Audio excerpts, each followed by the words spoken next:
everyone, welcome back to my channel, and welcome if you're new. My name is Kathy, and let's talk about some books. Okay, so today I wanted to share some of my favorite books from 2021. I know these videos usually come out at the beginning of the year, but I didn't start my channel then, and I still wanted to share these wonderful books that I read. So I thought I would still make this video, just talk about the books that I really liked from last year. Because for most of them, I haven't really had a chance to talk about them. So I picked out 9 books from a total of 54 books that I read last year. So I think that's pretty good.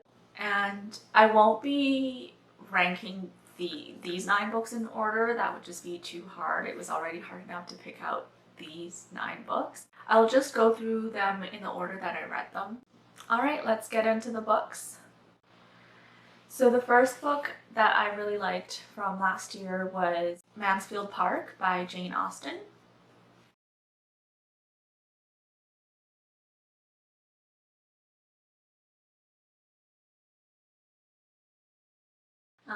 This was actually my January pick for my A Classic a Month reading challenge that I'm also doing this year. I really like the story. I like the character. I like the main character, the protagonist. Her name is Fanny, and she basically goes to live with her aunt's family, I believe, because they're better off, and her own family is quite poor and they can't support that many children, so they just sent her off to stay with her aunt's family, basically. And so she grows up in this household that's not really her closest family, and we see her, and she develops a crush. She likes her cousin, which is kind of weird for us to read now, but was definitely acceptable back then. I did think that Edmund, the cousin that Fanny likes, his character is a little bit dull and boring, but Fanny likes him, so what can you do? I definitely feel that this book is overrated compared to some of Austen's other works. I think a lot of people feel that Fanny is too serious and boring, because she doesn't, although she's the main character of the book, she doesn't actually say or do a lot of things that are being described. It's mostly the book describes a lot of actions that are taken by other characters, but Fanny is there, she's observing, she's thinking about all of these things that are happening. I do think that she has enough of a presence to be the main character, even though a lot of people think that she doesn't have enough actionable presence. She doesn't have a lot of presence in the form of actions. She has a really strong sense of who she is and what her values are, and she doesn't let the people around her influence them, and she doesn't change those values just for the sake of fitting in with the people around her. I think it is a sweet story. It is a sweet love story, and I actually think I was wondering if this was the origin of that trope where the bad boy romances the girl for fun but ends up falling in love with her, because that happens in this book, if that makes you any more interested. I don't know, maybe this is the origin. Yeah, I think that's all I wanted to say about Mansfield Park. Moving on, so the next book, I don't own it. I borrowed it from the library. It was a very impactful read for me last year, and that was Know My Name by Chanel Miller.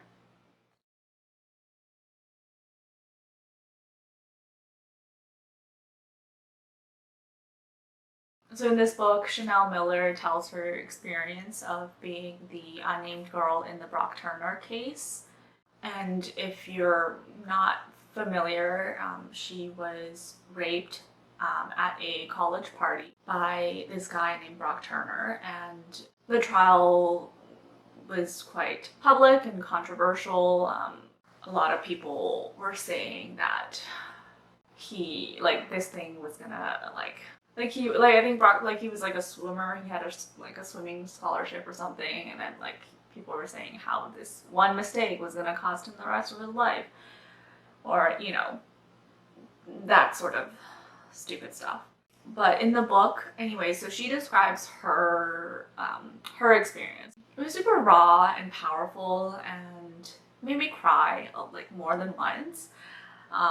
Sometimes it was sad crying, but most of the time it was like mad, angry crying.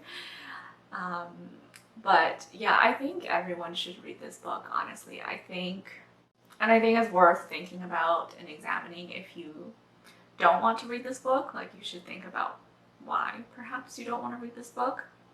She expresses herself really well. She is I'm pretty sure she studied like creative writing, and it's very well written. It's not just someone who, like, sometimes you may have a very like life-changing experience or a very unique perspective or insight, but perhaps you don't have the skills or the ability to actually express them in a meaningful and powerful way, like in a way that actually is representative, I guess, of your experience. But she does it very well, I think. So it just really adds to the book. It adds to the experience of the book. Okay, all right, moving on. The next book that I really enjoyed was The Invisible Life of Addie LaRue by V.E. Schwab.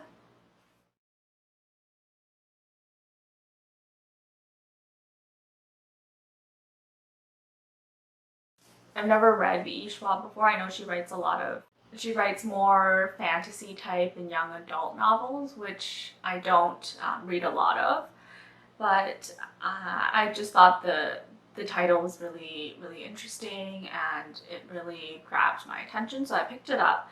And I did really enjoy it. I thought it was a very charming book, and it was well written. And when I was reading the book, I actually had the experience of not wanting to keep reading because I didn't want to finish the book, because I wanted to savor the experience, which doesn't happen super often for me, so I guess that's a point in its favor.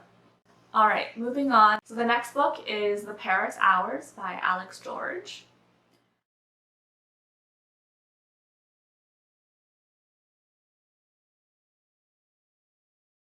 This book follows several ordinary citizens of Paris through the course of a day in 1920s Paris. Of course, they're Paris citizens. What I thought was really interesting about it was that he set the story in a time period where there were a lot of more well-known and famous individuals living in Paris. He does drop them in, like Proust, and Ernest Hemingway was there, and Ravel, and I can't remember who else now. Oh, there was like a famous actress, I think, but I don't remember her name now.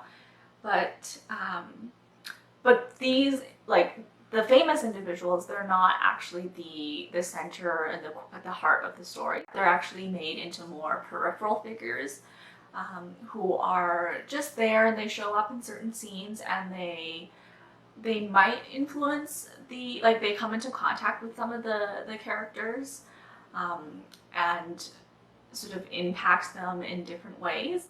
The story is told in these interconnected vignettes, and it's almost like uncovering a spider web. And as you read, you can make all of these connections between the characters, and I just thought it was really fun, really enjoyable. It almost feels like a puzzle, trying to figure everything out and put all the like stories together and figure out how they're all interconnected.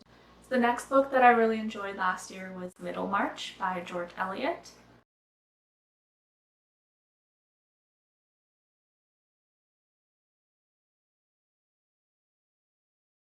I've mentioned before about my obsession for George Eliot, and it basically comes from this book. It's just such a thought-provoking book.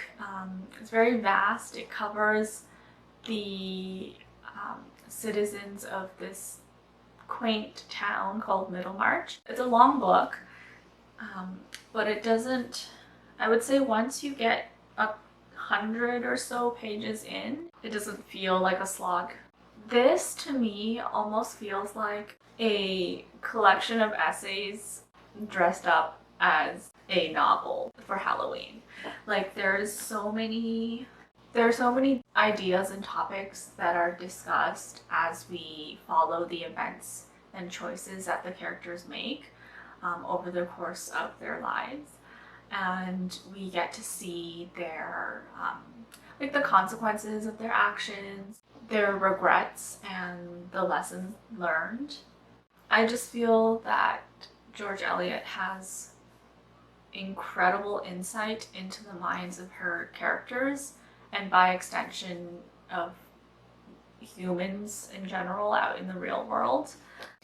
And she just does a really good job of helping you understand her characters, I think. I find it very fascinating and satisfying when I can say that I really understand a character.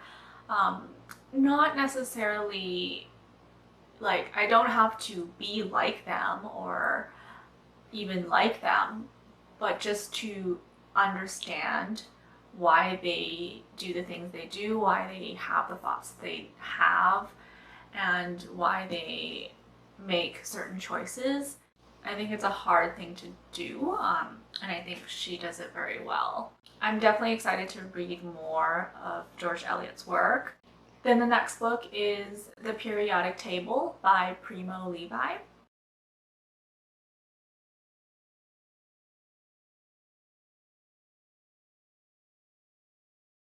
So this is a collection of, I would say it's kind of hard to describe. They're collections of little brief moments, or their essays, or their short stories, and it's almost like a memoir but broken up into these.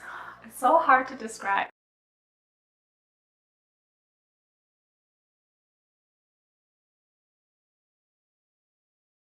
So Primo Levi was a chemist, but he was also Jewish during the Holocaust, and so he did spend time in Auschwitz, and he shares some of his experiences at Auschwitz, but also from earlier in his life, like when he was growing up and studying chemistry and working. Each chapter is named after an element and is inspired by an element. Sometimes the connection is very obvious and very literal. For example, he'll be talking about when he was working with a element or a compound with that element. But sometimes it's a little bit more abstract, and the element serves as a sort of inspiration for a short story. I did really like his writing, and I just think it was very fascinating. It's part chemistry textbook, part memoir, part short story collection. So if that intrigues you at all, then I would say give this a shot. Oh, I did want to mention that the first chapter in the book, it was very hard to get through for me because there was a lot of, just the very first chapter had a lot of foreign words and religious sort of ideas and concepts that I'm not familiar with. So it was hard to get through because I didn't really know what he was talking about at all in that first chapter. It was kind of not that interesting to me, but I'm glad I pushed through, and trust me, the rest of the book is much more, I would say, accessible. Then moving on, the next book is To the Lighthouse by Virginia Woolf.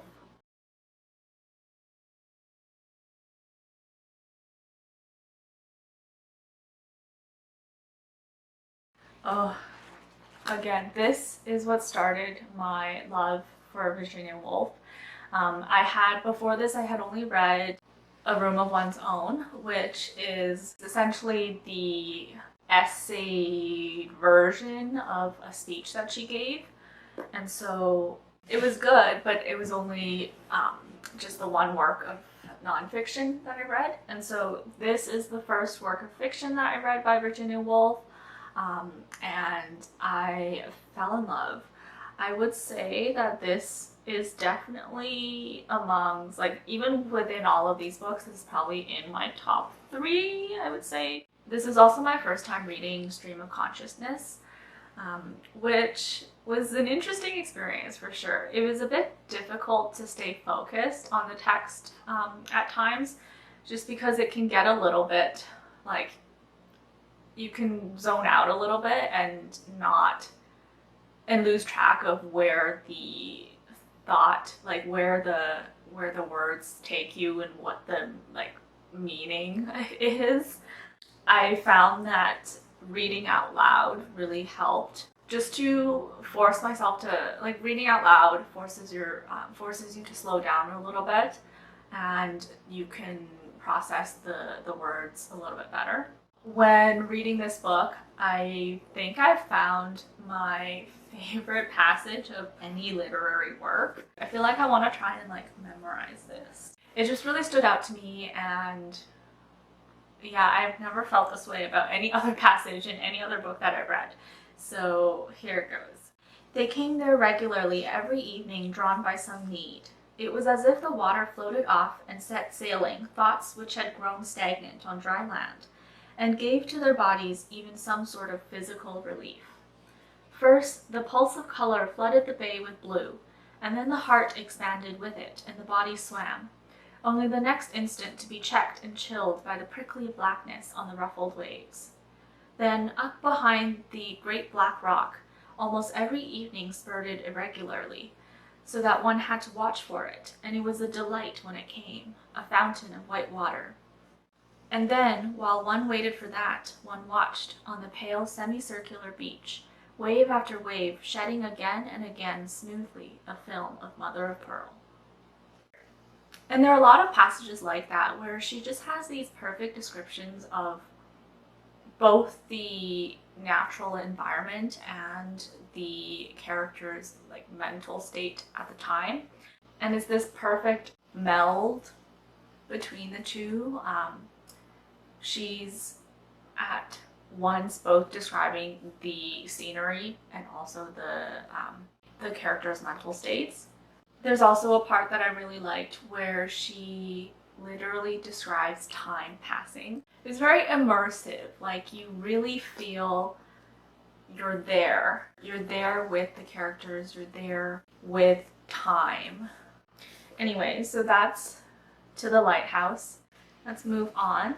The next book is Far from the Madding Crowd by Thomas Hardy.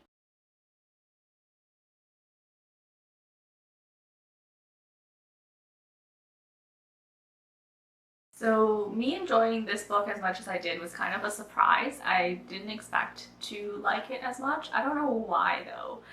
I guess it was different from what I had initially imagined.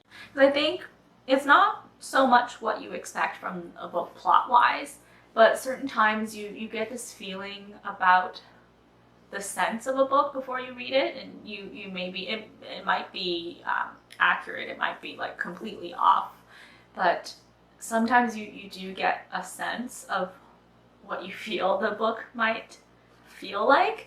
But I guess in this case it didn't really match, but it was in a good way. Yeah, essentially it's a love, I guess, square in this case, but it's about Bethesda, the main character. It's about her relationship between 3 different men. Not her relationship, but the relationship between her and 3 different men. I guess I liked I liked the journey that the book took us on, and I also like where it ended up. So I think that is probably why I really enjoyed it. What else? I think it's just really, it's a good, like, not like romance in the sense of the romance genre now, but in terms of classics, like in the vein of, you know, Pride and Prejudice, Jane Eyre. I thought it was very good. After I read the book, I did watch the movie, and I thought it was pretty good, if a bit rushed at some times, I feel.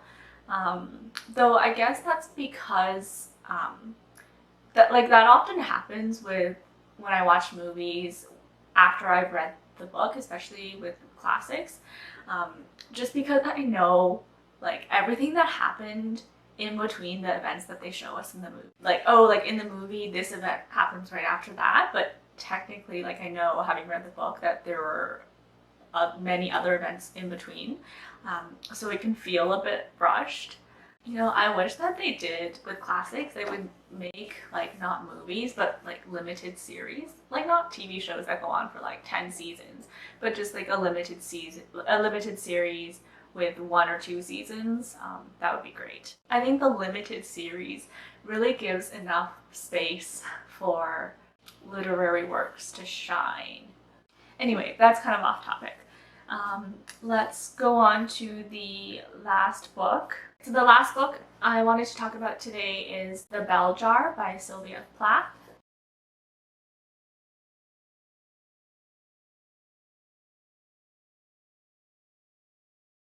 So this book depicts a young woman falling into a depression. It's a very good depiction, the thoughts and feelings that you have. And I would say, at least for me in my experience, it is a pretty accurate description and depiction of depression. Though I will say that I did have like really high expectations for this book. I had, before I read it, I had seen lots of, I had heard lots of good things and good reviews. So perhaps I had set my expectations a little bit too high. And I would say that the book met my expectations, but perhaps didn't exceed them. So I didn't get that feeling of being like wowed. I would like to read some of her poetry next though, because I know that she's more known as a poet than a novelist. So those are all of the 9 books that I really enjoyed last year. Before I go though, I would like to share some honorable mentions, just because there were a few that would have made the list, but for various small reasons here and there. So I'll quickly just put them up and share them with you guys. So the honorable mentions are North and South by Elizabeth Gaskell, Wide Sargasso Sea by Jean Rhys, The Collector by John Fowles, The Innocents by Michael Crummy, Beloved by Toni Morrison, and Persuasion by Jane Austen. Alright, so that was all of the books that I wanted to share with you guys today. All 9 plus 6 of my favorite reads from 2021. Thanks again for watching, and I'll see you in the next video. Bye.